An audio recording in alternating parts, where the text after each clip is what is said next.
Everyone, it's an honor to have been nominated to speak at tonight's closing ceremonies, and I hope not to bore you all too much with what I have to say.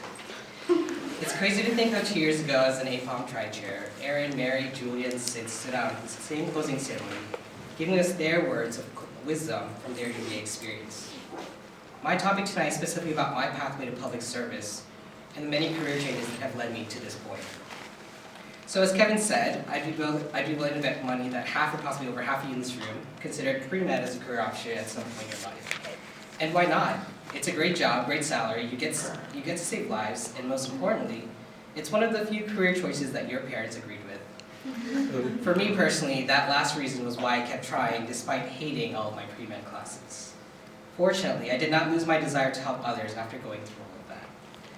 While I was still a pre-med student, I always tried to expand my horizons during my summers off, except for that one nightmare of a summer after second year when I decided to take Orgo. The summer after first year, I was granted the Taiwan U.S. Ambassador Scholarship to study Mandarin Taiwanese culture, and during that experience I met 30 other students from all over the U.S. who wanted to change the world. One friend is a Truman Scholar trying to implement technology in Latin America through Google, another who has traveled the world as a Fulbright Scholar, studying gender inequities in Southeast Asia. And these two have inspired me to fight for what I believe in. This past summer, I was introduced to the reality of the issues we have as Asian Americans. Working with the White House Initiative on Asian Americans and Pacific Islanders, I learned that the model minority myth negatively impacts us not only on a personal and cultural level, but on a federal level on the government's ability to help vulnerable Asian American and Pacific Islander populations. So why should you care about public service? First, like many first and second generation immigrant children, I have been told how fortunate I am to be here, whereas a significant majority of my family is still back home in the Philippines with a fraction of the opportunities we have here. Regardless of what you do in the future, you have the social responsibility to give back to those who are less fortunate than you and to help others achieve basic human rights to life. Second, representation. As we have been mislabeled as model minorities, we sometimes forget that we still are a minority. We allow microaggressions like we're good at math or we're good at school get to our head. But in reality, we are fundamentally linked to the many obstacles all minorities face. Be the voice against such oppression and be the one heard in the many groups that govern us. Third, while it is certainly tempting to take a high-paying job regardless of your purpose and ultimate goals that your job entails, it is highly unlikely, at least from the several professionals I've spoken with, that you will stay solely for the money. Public service is intrinsically meaningful and helps give your life a greater purpose. When serving others, you are most likely to find happiness.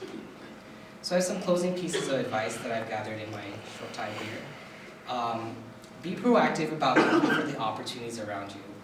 This is especially for you underclassmen who may already have boxed yourself into the typical blank student. Don't label yourself and assume the path you have chosen means that is the exact path you have to follow. For instance, if you're a pre-med, go and study abroad and take a politics class or two. For those non-science majors, actually avoid the sciences at all costs, but don't discredit its value or don't turn down opportunities to learn more. It didn't actually occur to me to declare politics as a major until the end of second year, well, because I had to. And because I had labeled myself as a science person who would never understand or even enjoy politics. But here I am today hoping to pursue politics and government as a career. Never go for something for the sake of prestige or recognition, something I've had trouble with in my years here. Go for something because it needs to be done and that you have the capability to accomplish it. I learned this in DC this summer, where I met very, very successful people who were also the most humble people, until you look them up on LinkedIn and actually see that you just met the Deputy Secretary of Labor. Whatever you end up doing after graduation, go beyond the tasks required of you and take the position as an opportunity to provide a voice for the voiceless. You can do so in any capacity that you